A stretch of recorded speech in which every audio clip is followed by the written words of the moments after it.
Nagbalik na ng hatol ang hurado ng pagkakasala laban sa akusadong si Daniel Groves sa mga bilang 2 hanggang 11 at nagbalik din ng hatol ng pagkakasala laban sa akusadong si Jessica Groves sa mga bilang 1 hanggang 11 gaya ng isinampa.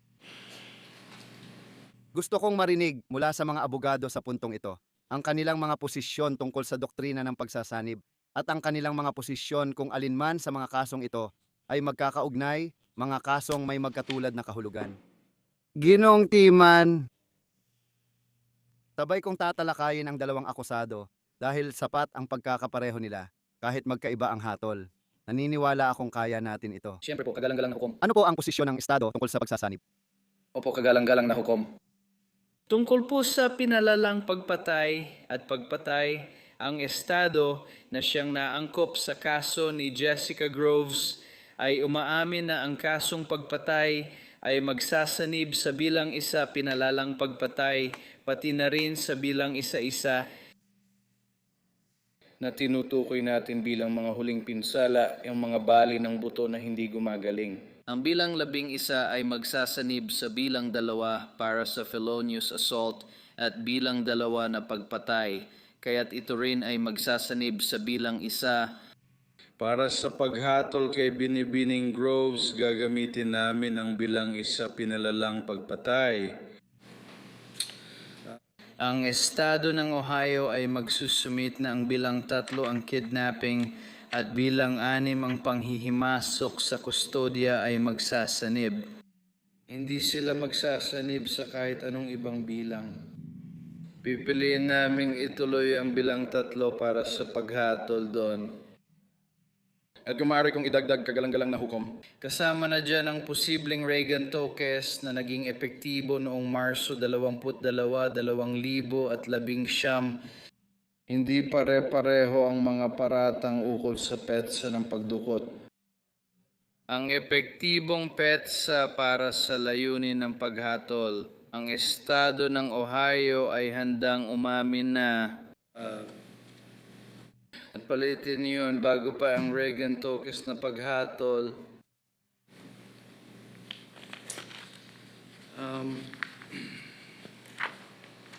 Para sa paghatol, kagalang-galang naniniwala akong ang natitira ay bilang 8, 10. Bilang 8, ipinaglaban namin na ito ang unang seryosong pisikal na pinsala. Gumagaling na bali ng tadyang. Bilang 9 ay ang bali ng bungo na may palatandaan ng paggaling. At bilang 10 ay ang pasa sa kanang bahagi ng tiyan ni Baby Dylan. Dahil hindi natin matukoy ang pasa bilang isang hiwalay na pangyayari, aminin namin na pagsasamahin na lang yon para sa layunin ng paghatol at sa totoo lang,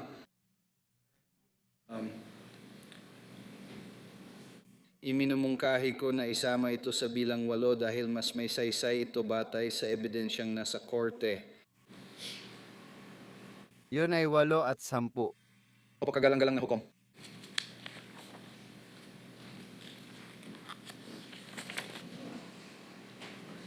Ang iba pang kaso ay pakikialam sa ebidensya 5 at labis na pang-aabuso sa bangkay 7.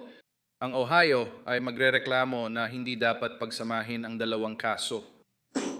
Ipapasa namin na magkaiba ang layunin at magkahiwalay ang motibo. Meron tayong pakikialam sa ebidensya na inargumento ng Estado na ang tinutukoy ay ang pagbabalot sa katawan ni Dylan ng maraming patong ng parang kokon.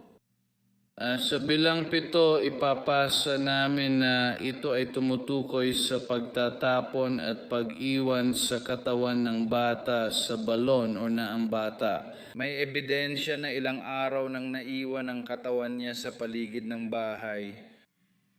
Ayon sa estado ng Ohio, hindi dapat pagsamahin ang mga iyon sa paghatol. Salamat po, kagalang-galang na hukom. Ano po ang posisyon ng Estado sa panganib bilang 4 sa bata kagalang-galang na hukom? Ang estado ng Ohio ay magpapasa na ang bilang 4 panganib sa bata ay hindi pinagsasama bilang pampublikong pulisya at batas.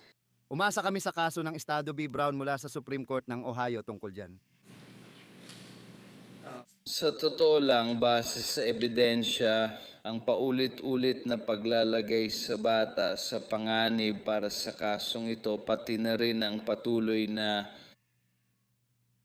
Kabiguan na kumilos o tumawag sa siyam isa. At para sa mga umiral na batas, oo, kagalang-galang, ang Estado ay asa sa kaso ng Estado laban kay Brown. Salamat, Ginoong Timan.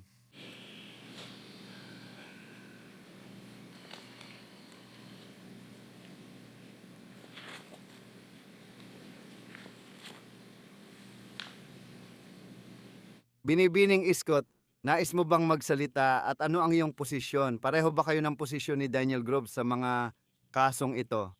May isang pagbubukod po kagalang-galang na hukom. Pagbubukod lang sa matinding kaso ng pagpatay. Oo, kagalang-galang hukom. Scott, nais mo bang talakayin ang pagsasanib? Opo, kagalang-galang na hukom. Sang-ayon ako sa karamihan ng sinabi ni Ginong Timan, lalo na sa 2 bilang ng mabigat na pananakit. Kung tama ang intindi ko, pagsasamahin ang 2 bilang ng mabigat na pananakit. Ang kasong pagpatay at kidnapping ay pagsasamahin sa kaso ng panghihimasok sa kustodya. Hindi po ako sang-ayon kagalang-galang sa pamemeke ng ebidensya at labis na pang-aabuso sa bangkay. Mas ligtas pong hindi pagsamahin ang mga yon, pero igigit ko po kagalang-galang na pagsamahin sila ngayon. Na ito po ay iisang tuloy-tuloy na kilos na may iisang layunin na ipinakita. Alam ko pong sinabi ng Estado na ang pagbabalot ng katawan ay pakikialam sa ebidensya at matinding pang-aabuso sa bangkay. Maaaring ganoon. Ang balon o sanggol na naiwan sa bahay ng ilang araw ay inilagay sa balon kaugnay sa pakikialam sa ebidensya. Kailangan may kaalaman na magkakaroon ng investigasyon. Yan ang naging dahilan ng ilang mga aksyon. Hindi porket may nagawang krimen, nangangahulugan na agad na magkakaroon ng investigasyon, pero nagkaroon nga. May sapat na ebidensya tungkol dyan, lalo na pagdating sa mga serbisyo para sa bata na sinusubukang hanapin ang batang ito. Depende po yun sa PETSA kung kailan mo itinuturing na nangyari ang insidente. Kagalang-galang na hukom, naniniwala po akong malinaw ang pagkakaiba doon. Kung ano ang isa sa alang-alang ng korte kung namatay ang sanggol noong Marso 28. Ayon sa aking kliyente at ulat ni Groves, nakita ng Children's Services ang bata noong araw na yon. Parang lumalabas na hindi talaga naniwala ang hurado sa hatol. Hindi po sila direktang tinanong o hinilingang magpasya tungkol doon kagalang-galang na hukom. Kaya hindi ko po alam kung ano ang naging bahagi ng kanilang konklusyon o kung ano ang hindi naging bahagi ng kanilang konklusyon. Hindi nila sinabi.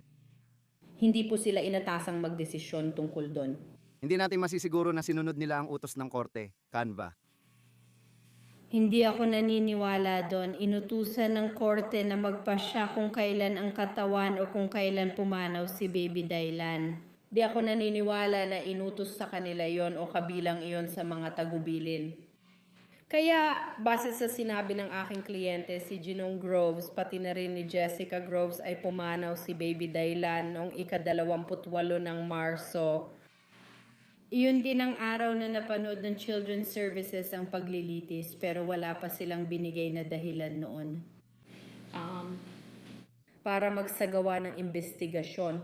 Naniniwala ako na nangyari iyon makalipas pa ang ilang araw o kahit linggo pa pagkatapos noon. At hindi ako naniniwala na may ebidensya o testimonya na talagang nagpatunay ng eksaktong petsa ng pagkamatay na ipinakita ng Estado. Naniniwala ako na karamihan sa ebidensya ay nagsasabing maaaring nangyari ito noong o malapit sa Marso 28. Naniniwala rin si Patricia Kraft na namatay agad ang sanggol pagkatapos noon. Walang investigasyon noon kaya walang pakikialam o manipulasyon sa ebidensya. Na maaaring matagpuan doon. Inirerekomenda naming balutin ang katawan gamit ang iba't ibang uri ng plastic. Pagkatapos, Ang pakikialam sa ebidensya ay tuloy-tuloy, kabilang ang pagbabalot sa katawan, paglalagay sa kahon, at pagtatapon sa balon. kung natuklasan ng korte na iniwan ang katawan sa bahay ng ilang araw, ito ay tuloy-tuloy na gawain at layunin, hindi magkahiwalay. Kaya ipaglalaban namin na dapat itong pagsamahin din. Salamat, Binibining Isko at Ginoong Straton. Kagalang-galang na hukom, gusto ko lang linawin kung ang bilang 10 ay isinama sa bilang 9 o sa kasong pagpatay. Naniniwala akong sinabi ng Estado na ipinaglaban na ito ay pagsasamahin or pumayag na ito ay pagsasamahin sa bilang 8. Opo, sabi ni Binibining Scott, pinagsama ito. Kung may hindi ako napansin. Naniniwala akong may papel ang Estado na banggit bilang 11. Sa tingin ko, inamin ng Estado na pagsasamahin ito sa felonious assault na siyang pangunahing krimen sa kaso ng pagpatay. At ang pagpatay lang ang napatunayang pinakamabigat na kaso laban kay Daniel Groves. Kagalang-galang inaamin namin karamihan ng isyu sa pagsasanib. Muli sumasang-ayon kami kay Ms. God tungkol sa pamimeke at matinding pang-aabuso sa bangkay. Hinihiling namin na magpasya kayo ayon sa kanyang argumento. Narinig na ng korte ang mga argumento ng mga abogado. Kagalang-galang na hukom. Kung maaari po, humihingi ako ng paumanhin sa pag-abala. Gagawin namin ito tungkol kay Daniel Groves at baka nasabi ko na. Pipiliin po namin kumpara sa bilang 11 o bilang 11, pipiliin po namin ituloy ang bilang 2 para sa layunin ng paghatol. Akala ko nasabi mo na baka nga. Itatala ko ang pagpili ng Estado tungkol kina Jessica Groves at Daniel Cross. Para kay Jessica Groves ang bilang 1. Tungkol kay Jessica Groves, ipinasya kong pagsamahin ang bilang 2 sa bilang 1. Para sa layunin ng paghatol, ang Estado, pati na rin ang bilang 11 ay aking ipapasiya na ang Estado ay piniling ituloy ang paghatol bilang pinalalang pagpatay. Bilang 1, tungkol sa bilang 3, bilang 6, ipapasiya kung magkakaugnay at magkatulad ang mga paglabag na yon, kaya pinagsama ko sila. Para sa paghatol, itinuloy ng Estado ang bilang 3 laban kay Jessica Groves.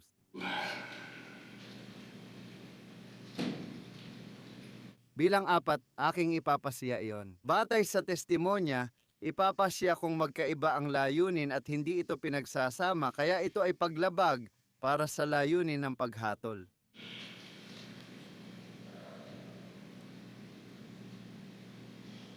Bilang 7 at bilang 5, ang 5 ay hindi na ay pakikialam sa ebidensya. Ang 7 ay labis na pang-aabuso sa bangkay. Narinig ng hukuman ang mga testimonya na magdudulot ng pagkakakumbikta sa bawat kaso. Ipinunto ng Estado na ngayon sa ilang aspeto may mga kilos na maghihiwalay at magbibigay katwiran sa parehong paghatol. Dagdag pa, aking itutukoy na tinitingnan natin ang doktrina ng pagsasanib. Tinitingnan natin ang isyu ng maraming sentensya para sa isang krimen. Aking itutukoy na ang Ohio General Assembly ay gumawa ng batas ukol sa matinding pang-aabuso sa bangkay at babanggitin ko yon. Sa paggawa nyon, malinaw na sinabi ng General Assembly na ito ay isang krimen. Hindi ko pagsasamahin ang mga paglabag na yon. Tungkol sa mga kasong felonious assault, natukoy ko na ang count 11 ay pagsasamahin sa mga kasong pagpatay at pinalalang pagpatay. Aking itatakda yon. Ang count 8 at count 10 na parehong nag-aakusa ng felonious assault ay magkaalyadong krimen na may magkatulad na layunin at pagsasamahin para sa layunin ng paghatol bilang ang akusado, si Daniel Groves, aking itatakda yon. Ang count 11 ay pagsasamahin sa count 2 ng sakdal bilang pangunahing krimen na pinagmulan ng kasong pagpatay. Pinili ng Estado na ituloy ang count 2 kaugnay ng count 3, kaya itatakda ko na pagsamahin ang count 6 at count 3 bilang magkaalyadong krimen na may parehong layunin. At pinili ng Estado na ituloy ang count 3 na pagdukot. Para sa paghatol, itatakda ko na ang panganib sa bata ay hindi pagsasamahin. Dagdag pa, itatakda ko rin na hindi pagsasamahin ang count 5 at 7 para sa paghatol. Dahil sa nabanggit kong dahilan, itatakda ko ring ang count 10 ng sakdal ay kaugnay din na paglabag ng parehong uri. Ayon sa narinig kong testimonya, parehong kilos at pinsala ang nagawa at pinili ng Estado ang count 8. Handa na ba ang mga panig para sa paghatol sa kaso? Opo, kagalang-galang na hukom. Opo, John. Opo, kagalang-galang na hukom. Heyman, gusto mo bang magsalita?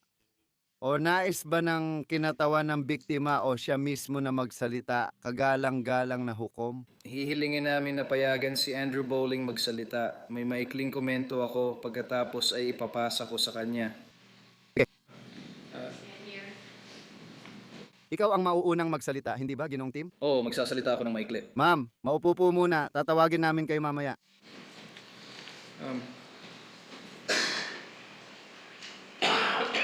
Kagalang-galang na hukom, alam ng korte na mahirap ang kasong ito para sa komunidad. Lubhang nakaapekto at isang napakasamang pangyayari. Dahil sa kasong pagpatay kay Ginong Groves at pinalalang pagpatay kay Jessica Groves, lubos na alam ng korte ang pagkakaiba mga pamantayang naaangkop dito. Ngunit nais kong itutok ang pansin ng korte sa ilang mga patnubay na ginagamit natin sa iba pang mga kaso ng felony sentencing mula sa 2,929,412. Ipinapahayag ko na ito ang pinakamatinding uri ng krimen na ating nasasaksihan. Sa pagkawala ng sanggol sa pamamagitan ng isang napakasaklap na paraan, Ang edad ng biktima ang dahilan ng kawalang magawa ng bata. biktima siya ng mga dapat nagpoprotekta sa kanya. Sa kasamaang palad, ang relasyon na iyon ang naging dahilan kung bakit nagawa ang krimen. Tiyak magulang ang mga salarin at anak nila ang biktima. Hindi klaro ang ebidensya kung nangyari ito malapit sa ibang bata. Ngunit tiyak, ang pangyayaring ito ay isa ring trahedya para kay Daniel Groves Jr. Umaasa akong may mabuting mangyayari rito. Ipinagdarasal namin yon sa kabilang banda na udyok ang komunidad na kumilos. Pero para sa dalawang ito, ang estado ng Ohio, pagdating kay Jessica Groves, ang ina ng batang ito, ang babaeng nagsilang sa batang ito. Ohio, iminumungkahi naming habambuhay na kulong na walang parol para sa kanya. Para sa karumal-dumal na krimen kanyang ginawa. Nais kong isaalang-alang ng korte ang sakit na naranasan ng bata bago siya pumanaw. Tungkol naman kay Ginong Groves, ang hatol sa pagpatay ay 15 taon hanggang habambuhay pero hinihiling naming magkakasunod ang sentensya. Dahil sa kanyang pagkabigo, Paulit-ulit sa usaping ito. Dahil dyan, irerekomenda namin ang isang mabigat na sentensya bago siya maging karapat-dapat para sa parol.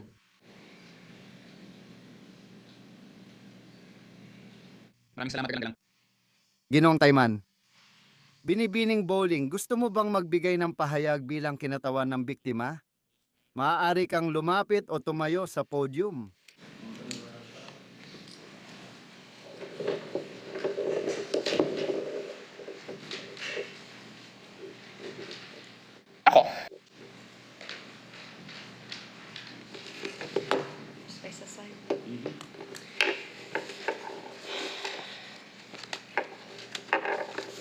Mula nung kinuha ko si Dylan mula sa ospital, minahal ko na siya.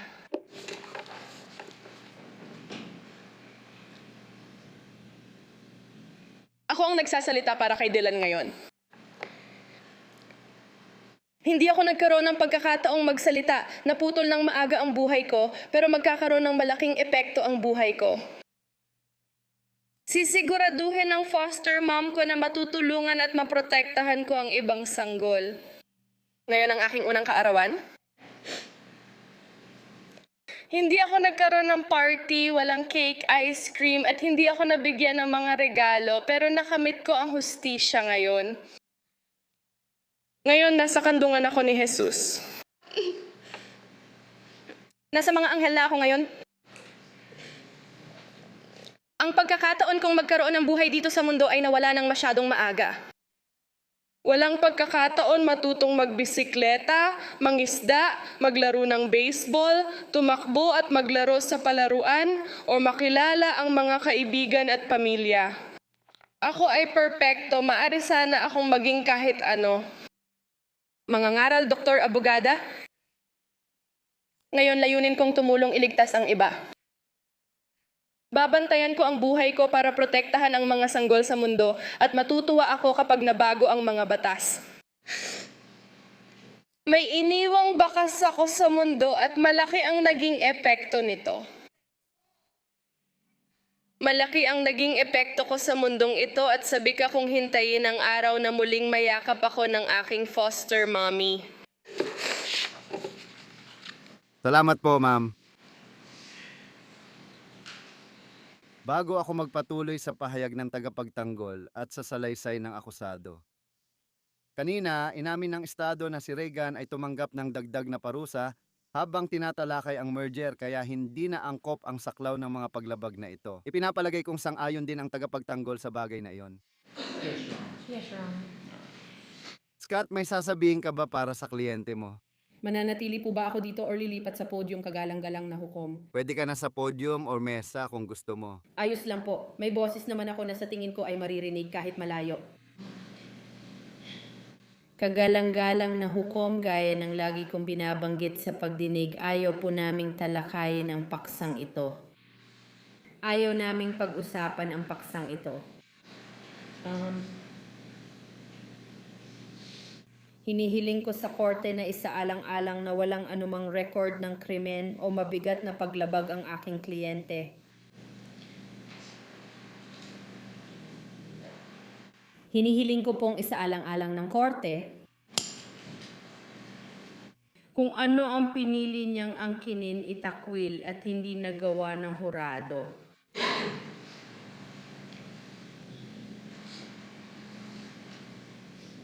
Naniniwala ako na naapektuhan ang aking kliyente dahil dito alam ko na naapektuhan din ng komunidad at alam ko na layunin ng korte na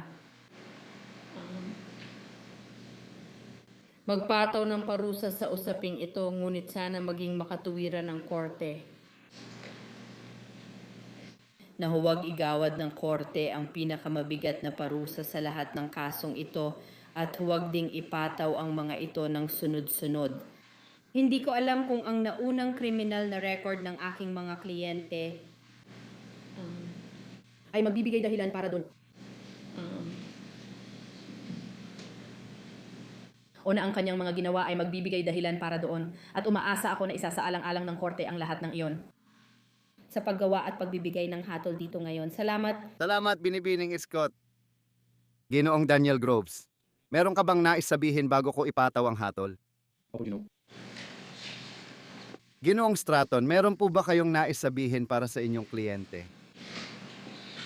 Opo, kagalang-galang. Mahirap po itong usapin para sa komunidad na ito, na ipamahagi na ito sa marami. Jessica, tinanggap niya ang responsibilidad. Hiling ko lang sa korte na isaalang-alang yun sa hatol. Salamat, Ginoong Stratton. Jessica Groves, may nais ka bang sabihin bago ko ibaba ang hatol?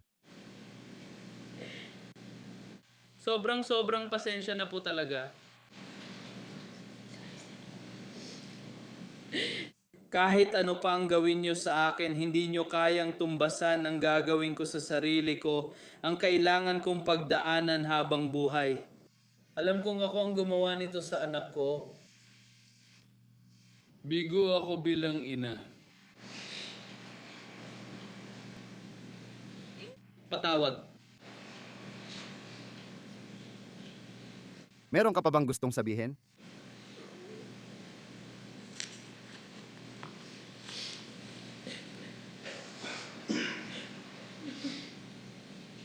Maaari ka nang umupo.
Ang usaping ito ay dinirinig ng hukuman ngayon, ika-10 ng Enero, 2020. Ang pagdinig ng hatol sa bawat akusado ay ayon sa binagong Seksyon 220 na 1 ng Kodigo. Ngayon, Ginoong Groves, tiyak na may karapatan kang iapela ang anumang hatol na ipapataw ko sa iyo kaugnay ng usaping ito. Meron ka bang pondo para kumuha ng abogado na kakatawan sa iyo para dito? Meron ka bang apela na nais mong ituloy? Mrs. Scott, tatanggapin mo ba ang pagtatalaga para sa apelang iyon? Kagalang-galang na hukom, kung tatanggapin ko ang pagtatalaga para sa apela, isusuko ng kliyente ko ang ilang posibleng argumento. Pwede po ba akong hindi muna sumagot sa tanong na yan hanggang makakonsulta ako sa kliyente ko? Off the record, kailangan ko pong gawin ito para mapayuhan siya ng maayos. Kailangan ko pong abisuhan ang mga kawani ng korte bago Maglunes ng umaga. Magagawa ko po yon kagalang-galang na hukom, Ginoo. Kailangan ko po kayong mag-fill out ng isa pang financial disclosure form para makapagtalaga ako ng abogado na kakatawan sa inyo ngayon. Binibining Jessica Groves. Gayon din, may karapatan kayong iapela ang alinman sa hatol, alinman sa mga desisyong ginawa ko sa kasong ito, at anumang sentensya na ipapataw ko sa inyo kaugnay nito. Meron ba kayong pondo para kumuha ng abogado na kakatawan sa inyo sa apelang iyon? Wala po sir, wala po akong pondo. Ginoong Stratton, handa ba kayong tanggapin ang pagtatalaga para ituloy ang apela? Kagalang-galang na hukom, patakaran ko pong hindi hawakan ang apela ng sarili kong kaso, kaya hinihiling ko pong magtalaga kayo ng ibang abogado. Salamat, G. Stratton. Magtatalaga ako ng abogado para kay Bibi Groves pagkatapos ng hatol. Binibining Scott, Ginoong Stratton, pakiabisuhan ang inyong mga kliyente at magsumite ng abiso ng apela. Kahit ayaw ninyong manatili sa kaso, magtatalaga ako ng abogado para ituloy ang apela. Nabigyan ng lahat ng karapatan ang mga akusado ayon sa Criminal Rule 32. Isinasaalang-alang ng korte ang mga talaan, binigkas na salita, pahayag ng epekto sa biktima at layunin ng pagpaparusa. Ayon sa Code Section 221-11A, layunin nito na parusahan ang nagkasala at protektahan ang publiko laban sa mga susunod na krimen. Ginagamit ang pinakamababang parusa ng korte para matupad ang layunin ng hindi pinapabigat ang yaman ng estado at lokal na pamahalaan. Isinasaalang-alang din ng korte ang pahayag ng akusadong si Binibining Groves na inilahad niya ngayong araw. Isinasaalang-alang ng korte ang mga prinsipyo ng pagpaparusa ayon sa Seksyon 200 na 200 na isang-isang ABNC kabilang ang pagpigil, pananakot, rehabilitasyon, pagbabayad pinsala, pagiging akma ng parusa epekto sa biktima, at pagkakapareho ng sentensya sa magkatulad na kaso. Isinasaalang-alang ng korte ang seryoso at paulit-ulit na salik sa Seksyon 200, 72,912 BCDE at mga salik sa binagong Kodigo, Seksyon 200 na 213B.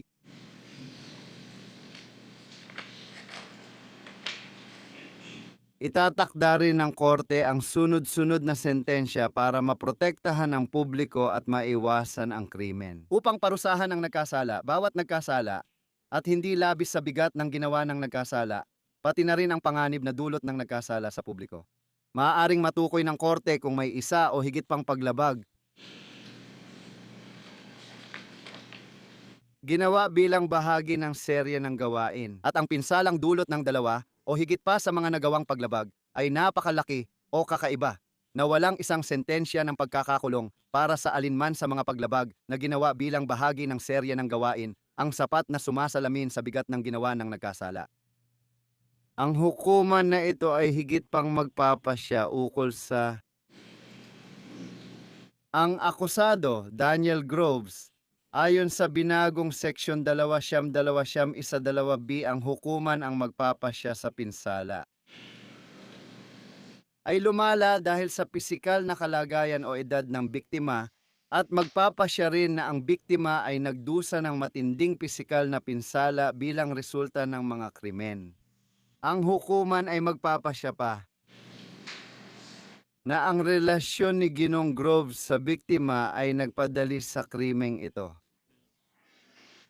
Matutukoy ko rin na siya ang magulang, tagapag-alaga o tumatayong magulang, tagapag-alaga noong naganap ang krimen. Matutukoy ko rin na Ang nasasakdal sa kasong ito, si Daniel Groves, ay may kriminal na kasaysayan. Bagamat ang kasaysayang iyon ay binubuo lamang ng isang misdemeanor na hatol. Walang naipakitang ebidensya o patunay ng anumang felony na hatol. Napansin ko rin na ang nagkasala ay may pattern ng paggamit ng alak at droga kaugnay sa kaso at tinatanggihan niya ang gamutan. Matutukoy ko rin na hindi siya nagpakita ng tunay na pagsisisi. Tungkol kay Jessica Groves, masasabi kong naranasan niya rin ang mga salik ng 200, 72,912 lumala ang pinsala dahil sa edad at pisikal na kalagayan ng biktima. Ang biktima ay nagtamo ng matinding pinsala sa krimen, na ang relasyon ng salarin sa biktima ay nagpadali sa paggawa ng krimen at ito ay isang krimen kung saan ginawa niya ito sa kanyang anak bilang magulang at tagapag-alaga ng taong nasa opisina ng child offender. Si Carenas ay may pattern ng paggamit ng alak o droga na kaugnay sa krimen at tinatanggihan o hindi kinikilala ang pagpapagamot. Matutukoy ko rin kahit sa sinabi niya ngayon na sa buong proseso hindi siya nagpakita ng tunay na pagsisisi. Wala siyang naitalang kriminal na kaso. Sandali, Daniel Groves, pwede kang tumayo. Ginoo, sa ikalawang sakdal na patunayang nagkasala ka sa pagpatay, hahatulan kita ng itinakdang parusa ng pagkakakulong para sa kasong iyon ng 15 taon hanggang habang buhay sa kustodya ng Ohio Department of Rehabilitation and Corrections. Sa ikatlong sakdal na patunayang nagkasala ka ng kidnapping na felony ng unang antas ayon sa hurado, hahatulan kita ng parusang pagkakakulong ng 10 taon sa kustodya ng Ohio Department of Rehabilitation and Corrections. Sa ika-4 na sakdal na child endangering felony ikatlong antas, hinahatulan kita ng 36 na buwan na pagkakakulong sa Ohio Department of Rehabilitation and Corrections. Sa ika-5 sakdal, tampering with evidence felony ng ikatlong antas, hahatulan ka ng 36 na buwang pagkakakulong sa Ohio Department of Rehabilitation and Correction. Tungkol sa ika-7 bilang ng sakdal, gross abuse of corpse na felony ng ika-5 antas, hahatulan kita ng 12 buwang pagkakulong sa kustodya ng Ohio Department of Rehabilitation and Correction. Sa ika-8 sakdal, napatunayan kang nagkasala sa felonious assault felony ng ika-2 antas, hahatulan ka ng 8 taon sa kustodya ng Ohio Department of Rehabilitation and Correction. Sa ika-9 na sakdal, hinahatulan kita ng 8 taon sa kulungan ng Ohio Department of Rehabilitation and Corrections. Iuutos ko na ang sentensya sa ika-5 bilang na pakikialam sa ebidensya at ika-7 bilang ay sabay na ipatutupad. Layunin ko sa sentensyang ito na ipataw ang 47 taon hanggang habang buhay na pagkakakulong sa kustodya ng Ohio Department of Rehabilitation and Corrections. Bibigyan ka ng kredito para sa 213 araw na nasa kulungan ng county habang naghihintay ng paglilitis. Maupo ka na. Sandali lang, Jessica Groves, maaari ka bang tumayo? Ma'am, maaari ba kayong tumayo? Nahatulan ka ng aggravated murder. Ang desisyon ng korte, habang buhay na kulong na walang paroli. Tungkol sa unang at ikatlong sakdal, na kaso ng kidnapping, isang first-degree felony, hahatulan kita ng 10 taong pagkakakulong sa Ohio Department of Rehabilitation and Corrections. Para sa bilang 4 ng sakdal, hahatulan kita ng 36 na buwan na pagkakakulong sa Ohio Department of Rehabilitation and Corrections. Para sa bilang 5 ng sakdal, sa kasong pakikialam sa ebidensya, hahatulan ka ng 36 na buwang pagkakakulong sa Ohio Department of Rehabilitation and Corrections.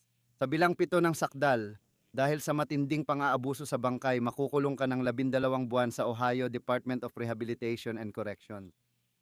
Sa bilang 8 ng sakdal, may 8 taong pagkakakulong sa Ohio Department of Rehabilitation and Corrections. May kaso rin sa bilang 9 at felonious assault. Hahatulan kita ng 8 taong pagkakakulong sa pangangalaga ng Ohio Department of Rehabilitation and Corrections. Para sa bilang 5 at 7, iuutos kong sabay ipatupad ang mga sentensyang iyon. Base sa aking natuklasan, iuutos kong sunod-sunod ipatupad ang natitirang mga kaso. Ang layunin ko ay magpataw ng habambuhay na pagkakakulong na walang posibilidad ng parol. Dagdag pa ang karagdagang 32 taon bilang bahagi ng sentensyang ito. Maupo ka na. Bibigyan kita ng kredito sa 213 araw na ginugol mo sa county jail bago ang paglilitis. Iuutos kong pareho kayong magbayad ng gastos sa kasong ito. Iuutos ko at siguradong si Ginoong Groves ay may bahagi ng kanyang sentensya. Kasama si Ginang Groves sa sentensya, maaari kayong makakuha ng kredito sa araw ayon sa binagong kodigo, seksyon 2,767,173. Hindi automatiko ang mga araw na kredito at kailangang mapagkitaan ayon sa batas. Iuutos ko ring pareho kayong magbayad ng gastos sa pag-uusig. Iuutos ko sa opisina ng sheriff na sirain ang anumang kontrabando na nakumpiska sa kasong ito kapag natapos na ang lahat ng apela at mga proseso pagkatapos ng hatol. Meron pa bang iba, Ginoong Timan? Oo, meron. Salamat, Binibining. Scott, meron pa bang iba? Hindi Straton? po, kailangan hukom. Ginoong Daniel Groves, Binibining Jessica Groves, mananatili kayo sa kustodya ng sheriff para dalhin sa Ohio Department of Rehabilitation and Corrections. Ang hukuman ay ipinagpaliban na